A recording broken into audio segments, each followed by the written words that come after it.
ఎవరు హీరో బయటోడు కాదు, అందరం మనోళ్లే. దీంతో కొంచెం సేపు గొడవ ఆగిపోతుంది. అప్పుడే ఆ హౌలగాడికి ఒక డౌట్ వస్తుంది. ఏమిటది? అయినా నా గురించి ఎవరు లీక్ చేసింది? ఇంకెవరు? సిరి. అనంగానే వీడికి కోపం వచ్చేస్తుంది. ఆ పిల్ల కొట్టడానికి రెడీ అయిపోతాడు.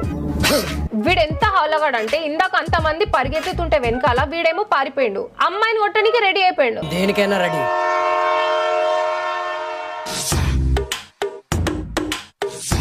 అరే ఈ బొక్కల డైలాగ్ చెప్పానికి ఊరు చివరు ఉన్న రైల్వే స్టేషన్ కి తీసుకురావాలా ఆ పిల్లని?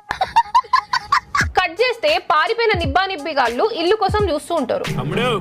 ఇల్లు కావాలా? దానికి కకృతి నిబ్బగాడు కకృతిగా మన దగ్గర ఉంది, కాకపోతే కొద్ది ఖర్చు అవుద్ది అనంగానే ఈ నిబ్బగాడు ఆ నిబ్బి మెడలో ఉన్న చైన్ ని చూస్తాడు. ఆ నిబ్బినేమో చైన్ తీసి వాడికి ఇచ్చేస్తుంది. వాడు చైన్ తీసుకొని జంప్ అయిపోతాడు. ఈ పత్యాపార మొత్తం దూరం నుంచి ఒక ఆంటీ చూస్తూ ఉంటది. వాడు వెళ్ళిపోయిన